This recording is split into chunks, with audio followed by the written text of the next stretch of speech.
ಮಾತಾಡಬೇಡಿ. ನೀವು ಏನು ಹೆಸರಿಟ್ಟಿದ್ದೀರಿ ನನ್ನ ಮಗನಿಗೆ ಇಂಥ ಹೆಸರಿಟ್ಟಿದ್ದೇನೆ, ದಯವಿಟ್ಟು ಎಲ್ಲರೂ ಆ ಹೆಸರಿನಿಂದ ಕರೆದು ಅವನಿಗೆ ಒಂದು ಜೀವನಕ್ಕೆ ಒಂದು ಅರ್ಥವನ್ನು ಕೊಡಬೇಕು, ಹಾಗೆ ಅವನಿಗೆ ಶುಭ ಹಾರೈಸಬೇಕು ಅಂತೇಳಿ ಎಲ್ಲರಿಗೂ ಗಟ್ಟಿಯಾಗಿ ಒಂದು ಸಲ ಜೋರಾಗಿ ಹೇಳ್ಕೊಡಿ. ನನ್ನ ಮಗನಿಗೆ ಏನು ಹೆಸರಿಟ್ಟಿದ್ದೀರಿ?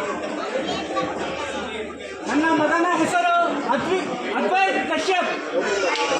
ಹೆಸರು ಅದ್ವೈತ್ ಕಶ್ಯಪ್ ಅಂತ ಎಲ್ಲರೂ ಅವನನ್ನು ಅದ್ವೈತ್ ಕಶ್ಯಪ್ ಅಂತ ಕರೆದು ಎಲ್ಲರೂ ದಯವಿಟ್ಟು ಒಂದು ಆಶೀರ್ವಾದ ಮಾಡಿ. ದಂಪತಿಗಳು ಕೇಳಿಸ್ಕೊಳ್ತಾರೆ. Advait Kashyap. Advait Kashyap, very good.